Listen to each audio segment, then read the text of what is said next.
கிட்ட காட்டவே மாட்டேங்கிற. அது என்னமா ஆதார் கார்டுல சின்ன விஷயம், அத போய் திரும்ப திரும்ப கேக்குறியா? நீங்க 2-3 தடவை கேட்டுட்டு விட்டுருவீங்கன்னு தான் நினைச்சேன். என் வயசு பத்தின சந்தேகம் உங்க மனசுக்குள்ள இப்படி ஆட்டோன்னு எனக்கு என்ன தெரியும்? தெரிஞ்சிருந்தா எப்பாடுபட்டவது முன்னாடி எடுத்து கொடுத்துருப்பேன். இதுக்கப்புறம் நீ எப்பாடும் பட வேணாண்டி. ஏன் மாமா? இது இது யாரோட ஆதார் கார்டு மாமா? உன்னோடதான். என்னோடதா? கொடுங்க. இல்லையே, என் கார்டுல ஏன் மாமா பிறந்த தேதி தப்பா போட்டிருக்கு? இல்ல நான் பிறந்த வருஷம் 94 இல்ல 99. எப்படி இது மாறுச்சு?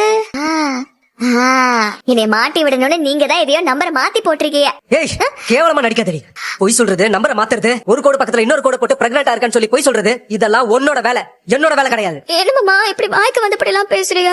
இது ஏதோ தப்பான ஆதார் கார்டு, இது எப்படி உங்க கைக்கு வந்ததுன்னு தான் கேக்குறேன். எல்லாம் உங்க அப்பா கிட்ட இருந்தா வாங்கினேன்.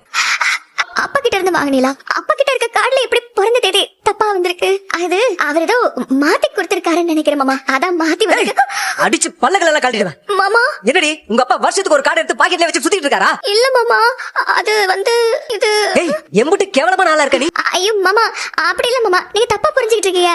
நான் சொல்ல வரதே கேளுங்க. அது என்னையோட 3 வயசு பெரியவடி நீ. நீங்க தப்பா சொல்றீங்க. 3 வயசு இல்ல மாமா, 2 வயசு 7 மாசம். அதுவும் நீங்க கணக்குல பாத்தீங்கன்னா 2 வர. இப்பதானே சின்னவன் சொன்ன, அதுக்குள்ள எப்படி மாத்தி சொல்ற? ஏய், ஃப்ராடு ஃப்ராடு. மாமா நீங்க கோவப்படாதீங்க, எனக்கு கொஞ்ச நேரம் கொடுத்து